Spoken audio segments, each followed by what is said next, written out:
আসসালামু আলাইকুম। সো কালকে আমরা জিম্বাবুয়ের ফার্স্ট ইনিংস নিয়ে কথা বলছিলাম। সো আজকে আমরা ওভারঅল বিষয় নিয়ে আজকে আমাদের সেকেন্ড ডেটা কেমন গেল সেটা নিয়ে কথা বলবো। সো থাম্বনেইলে মুশফিকুর রহিমকে দেখছেন, কথাটা কেন বলছি সেটা নিয়ে আজকে ডিসকাস করব।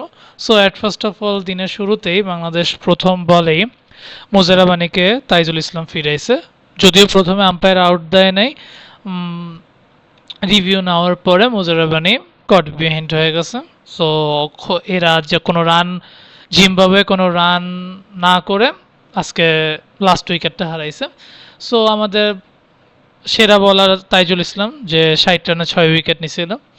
অ্যান্ড গতকালকের মতনই যেহেতু আজকে কোনো বাংলাদেশ বোলিং করে নেই, সো এটা নিয়ে আর খুব বেশি কথা বলছি না। সো আজকে চলে আসি অ্যাকচুয়ালি আমাদের বাংলাদেশের ফার্স্ট ইনিংস, যেখানে বাংলাদেশ 87 ওভার খেলে আজকে 291 রান করছে 7 উইকেট হারিয়ে। সো উইকেটটা অ্যাকচুয়ালি আমার কাছে মনে হয় যে একটু বেশিই পড়ে গেছে। সেটা কেন, সেটা নিয়ে ডিসকাস করছি। যে বা যারা খেলা দেখছেন তারা হয়তো বা বুঝবেন, বা যারা খেলা দেখেননি তাদের জন্যই কন্টেন্টটা করা, বা যারা অ্যাকচুয়ালি মানে জানতে চান যে অ্যাকচুয়ালি কী প্রবলেমটা হয়েছিল। এনিওয়েজ, সো প্রথমত আমাদের বাংলাদেশ আজকে 2022-এর পরেই বলা যায়, 2022-এর পর অনেক দিন পর একজন ওপেনার সেঞ্চুরি করছে। প্লাস বাংলাদেশ 2 বছর পর এই প্রথম ওপেনিং জুটি আজকে সেঞ্চুরি হয়েছে 118 রানের, যেটা তৃতীয় সর্বোচ্চ জিম্বাবুয়ের সাথে। প্রথম সর্বোচ্চ হচ্ছে তামিম ইকবাল অ্যান্ড ইমরুল কায়েসের, দ্বিতীয়টা এক্স্যাক্টলি আমার মনে নেই, তৃতীয়টা হচ্ছে আনামুল হক বিজয় এবং সাদমান ইসলামের।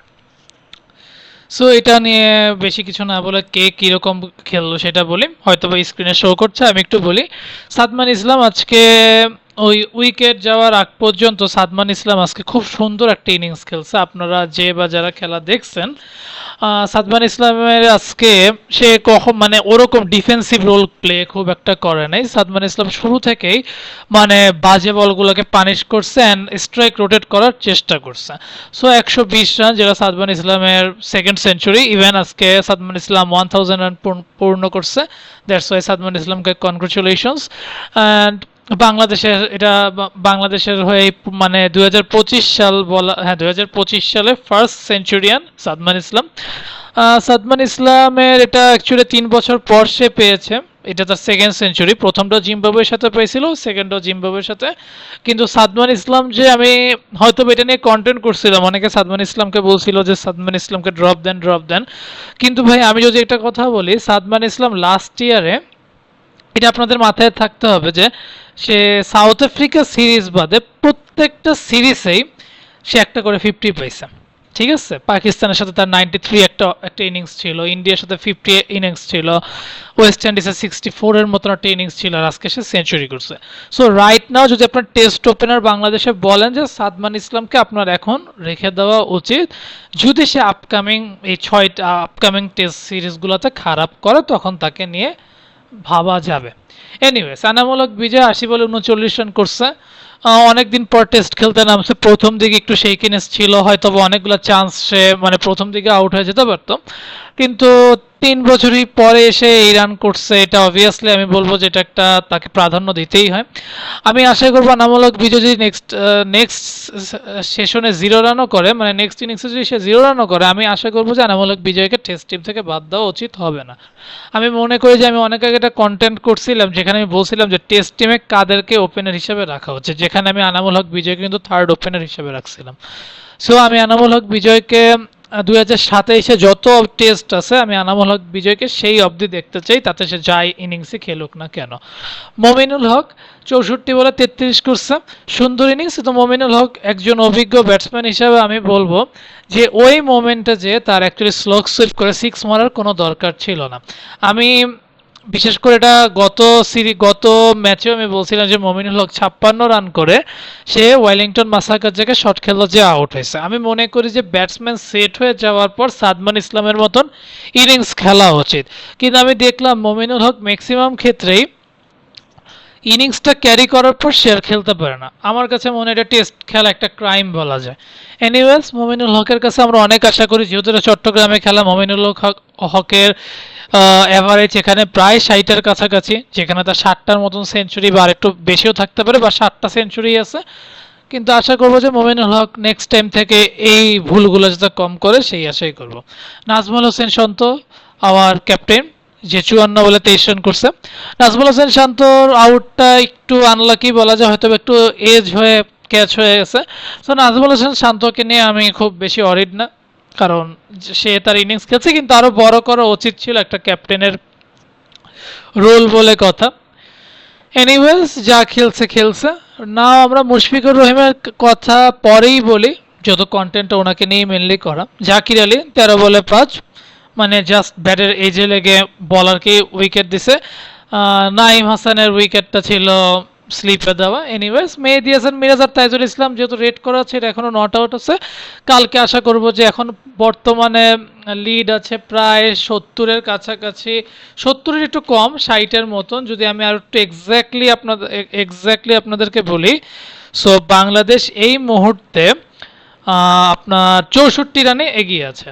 সো এনিওয়েজ কালকে আমরা আশা করব যে যদি তাইজুল এবং মিরাজ যদি খুব কেয়ারফুললি খেলে, কারণ অলরেডি কিন্তু স্পিনিং মানে স্পিনাররা অনেক ভালো সুযোগ করা শুরু করে দিচ্ছে। জিম্বাবুয়ে প্রথম দিকে কিন্তু স্পিনাররা খুব একটা সুবিধা করতে পারে না, শেষ বিকেলে কিন্তু জিম্বাবুয়ের স্পিনাররা দারুণ সুযোগ কাজে লাগাইছে।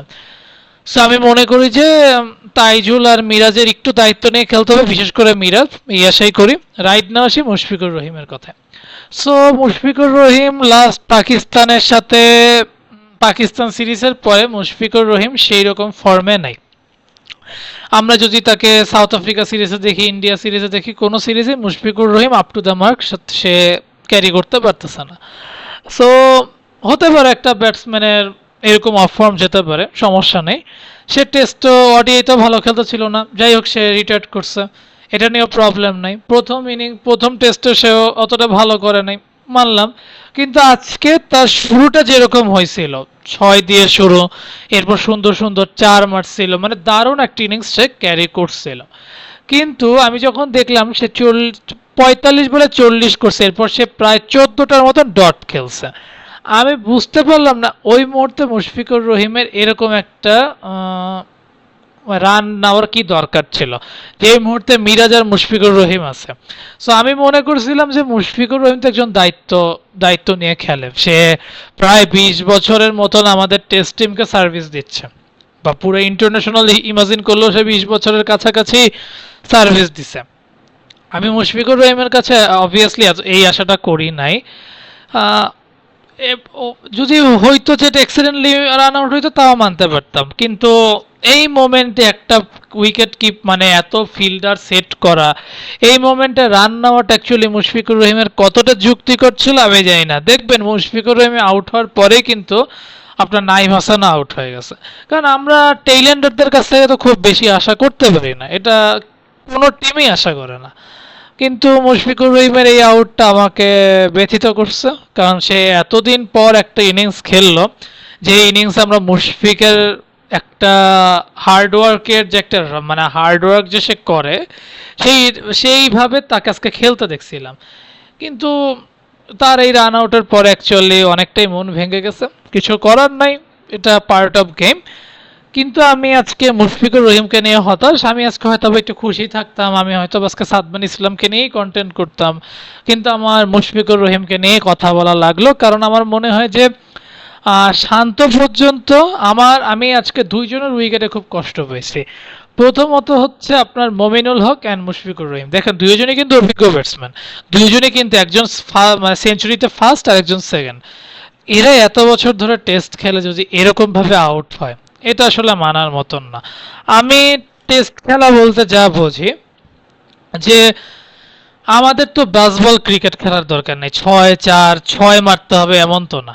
আমরা ইনিংসটা ক্যারি করি, স্ট্রাইক রোটেট করি, 4 মারতে থাকি, 6 কেন মারতে হবে? 6 মারার তো আমাদের কোনো দরকার নেই। মমিনুল হকও তো খুব যে 6 মারায় তা তো না, সে তো 4 মেরে ইনিংস ক্যারি করে। মমিনুল হক আর মুশফিকুর রহিম দুইজনই অ্যাকচুয়ালি আমি মনে করি যে একদম খুবই বাজেভাবে আউট হয়েছে, যেটা অ্যাকচুয়ালি এটা কষ্ট করে বলা যায়। ইনিংসটা হয়তো আজকে 300 প্লাসও হয়ে যেতে পারতো, উইকেট হয়তো বা 3 থেকে 4টা বা 5টা চলে যেতে পারতো। একটা সময়ে বাংলাদেশের রান ছিল 259-এ 3টা, সেখান থেকে এখন 291-তে 7টা, তার মানে সে 4টা উইকেট হারায় ফেলছে, কারণ আপনার নাজমুল হোসেন শান্ত, মুশফিকুর রহিম, জাকির আলী, নাইম হাসান 4জন আউট হয়ে গেছে। সো এনিওয়েজ কালকের দিনটা আশা করি বাংলাদেশ ভালোই ইনিংসটা ক্যারি করবে, মেহেদী হাসান মিরাজ। সো এই হচ্ছে কাহিনী। এনিওয়েজ কিছু বলার নাই, কিন্তু আমার এতটুকুই বলার ছিল যে অ্যাকচুয়ালি বাংলাদেশের রানটা একটু ভালো করা উচিত ছিল বলে আমি মনে করি। যাই হোক, বেস্ট অফ লাক। কালকে বাংলাদেশ ব্যাটিংয়ে নামবে, আশা করি 100 রানের মতন লিড বাংলাদেশ হয়তো বা নিতে পারবে, সেই কামনাই করি। মেহেদী হাসান মিরাজের উপর একটু আশা রাখছি। আশা করি কালকে মিরাজ আহ, আর মনে হয় 20 রানসের মতন করলেই হয়তো বা 2000 রান করবে টেস্ট টিমে, সো টেস্ট ফরম্যাটে। সো বেস্ট অফ লাক এই পর্যন্তই। কিন্তু এরকম ছোটোখাটো ভুল যাতে ভবিষ্যতে না হয় সেই কামনাই করব। ফ্যান হিসাবে এগুলো দেখতে আসলেই খুব কষ্ট লাগে যখন আসলে অভিজ্ঞ ব্যাটসম্যানরা এভাবে আউট হয়। এনিওয়েজ, এটা part of the game. Mushfiqur রহিমকে শুভকামনা, সামনে আশা করি ভালোই খেলবে। সো কালকে মিরাজ এবং তাইজুল মাঠে নামবে, আশা করি ভালোই খেলবে। সো ভিডিওটা যদি ভালো লেগে থাকে অবভিয়াসলি লাইক কমেন্ট শেয়ার করে পাশে থাকবেন এবং চ্যানেলটা সাবস্ক্রাইব করবেন। আর যারা ফেসবুক থেকে দেখছেন লাইক এবং ফলো করে পাশে থাকবেন। ধন্যবাদ। আসসালামু আলাইকুম।